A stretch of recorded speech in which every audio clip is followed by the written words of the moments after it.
pinakamayamang bansa sa Southeast Asia, tila pinapasa na ang trono sa Pilipinas. Epekto na ba ito ng Marcos Gold? O dahil lang ito sa galing at husay ng ating Pangulong Bongbong Marcos? Halika, nakakagulat ang balitang ito. To the Philippines in my capacity as Prime Minister, and it's also, as you rightly said, my first visit just after my recent general election. So it's an honor for me to come here to have this visit with you, and Singapore is committed to supporting and working closely with you, President, to support your 2026 ASEAN Chairmanship. Singapore businesses are confident in the dynamism and the potential of the Philippines economy, and we are now one of the largest foreign investors in the Philippines. Ang trono ng kayamanan sa Southeast Asia, baka nasa atin na? Singapore ba talaga ang pinakamayamang bansa sa Southeast Asia? Oo, pero may napapansin ka bang kakaiba nitong mga nakaraang buwan? Ang social media feed mo puno na ng pag-unlad ng Pilipinas, mga balita, laging may foreign leaders na bumibisita. Parang hindi na dati, parang may tinatanim, parang may binabalak. Pero teka lang, anong nangyayari sa Pilipinas?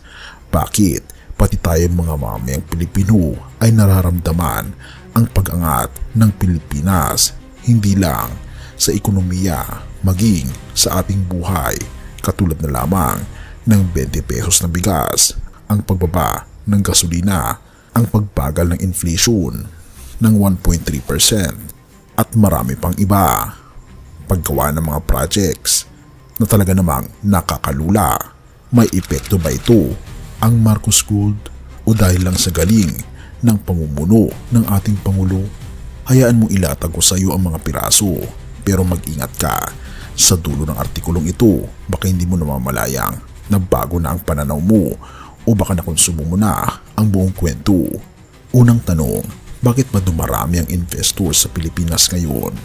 Simple, Singapore mismo ang nagsabing bullish sila sa ekonomiya ng Pilipinas. In short, may nakikita silang hindi pa natin lubos na nakikita, pero sila handa nang tumaya. We are now one of the largest foreign investors in the Philippines. Ito'y ayon kay Singapore Prime Minister Lawrence Wong. Pero bakit? Marcos Gold?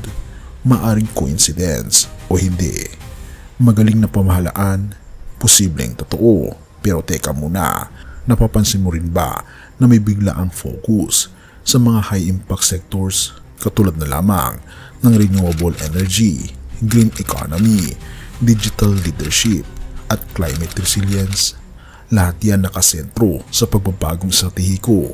Parang sinasabi ng Singapore, sige na, Pilipinas, oras mo na. Pero ano ang kapalit? Hindi sila mag-i-invest ng basta-basta. Ibig sabihin lang nito, may nakita silang hindi matatawarang oportunidad. At ang opportunity na yun ay tayo. Sa loob ng 56 na taon ng ugnayan ng Singapore at Pilipinas, ngayon lang ganito kainit ang suporta. Na dito natin makikita for the first time. Pumunta mismo si Prime Minister Wong sa Malacanang. Siya na rin ang nagsabing ito ang unang bilateral visit niya mula ng mahalal. Bakit hindi sa ibang bansa? Bakit tayo agad? Muli, aksidente ba ito o planadong paglipat ng trono? ASEAN, Southeast Asia. Meron bang regional power shift? Ang mga leader ay may kasunduan, Vision 2045. Pero habang ang iba'y nag-aalangan, ang Pilipinas kasamang Singapore nangunguna sa usapan. We are committed to supporting your 2026 ASEAN Chairmanship. Ika pa ni Prime Minister Wong. Kaya hindi ito basta pakitang gilas lang. May sinisigurong trono, may sinisigurong liderato ang ating Pangulo. Ngunit, ang tanong, kaya ba natin? Marcos Gold ba talaga ang nagtutulak ng kumpiyansa? O si Pangulong Bongbong Marcos lang ang nagpapagalaw ng mga piyesa? O baka naman ngayon pa lang sinusubok kung kaya nating pamunuan ang rehiyon? Kaya kung iniisip mong Singapore pa rin ang hari ng Southeast Asia, malamang, siguro ay hindi na. Dahil ang hari hindi laging maingay, minsan tahimik lang pero tinatanggap na ang corona.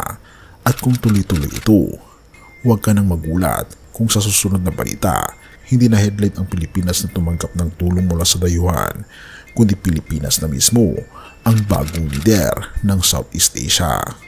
Panahon na. Kaya balik sa unang tanong, Singapore pa rin ba ang pinakamayaman sa Southeast Asia? Ang sagot, hindi lang yun ang tanong. Ang tanong na ngayon, tayo ba talaga ang susunod?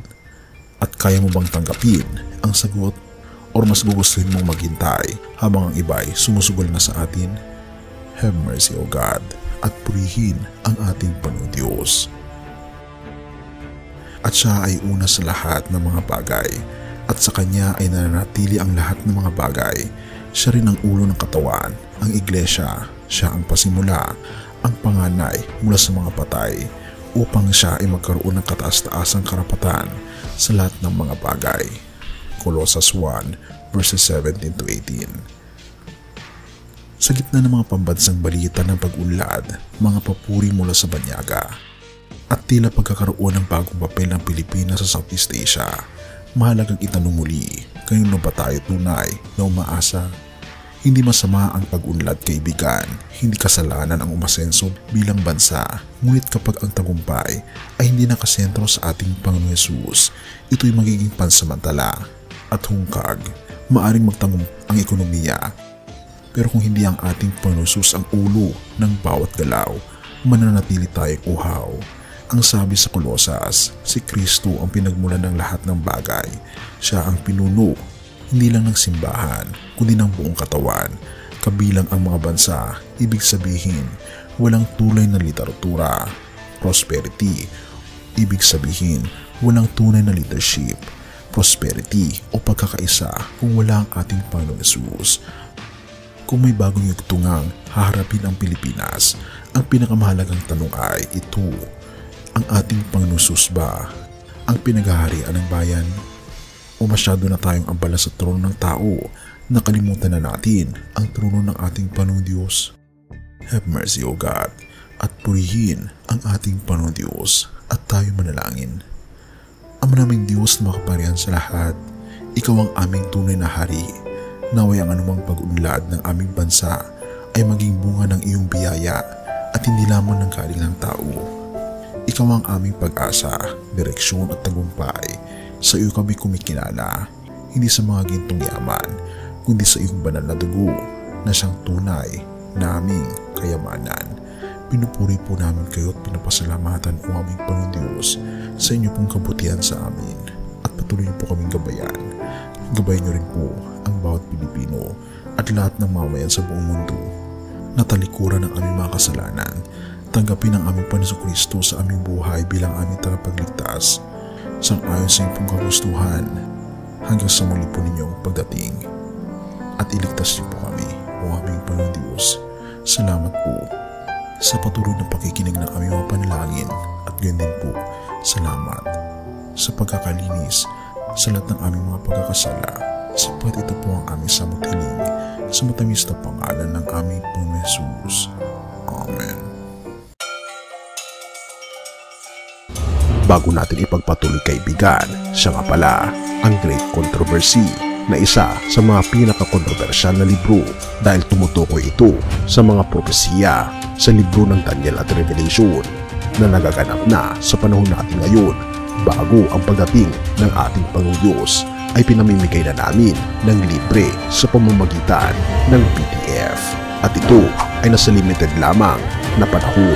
Kaya i-click mo sa description sa baba upang ma-avail mo, kaibigan, ang napaka-importanteng libro ito na magbubukas sa iyo sa mas maliwanag mong hinaharap. Purihin ang ating Panginoong Diyos at tayo magpatuloy.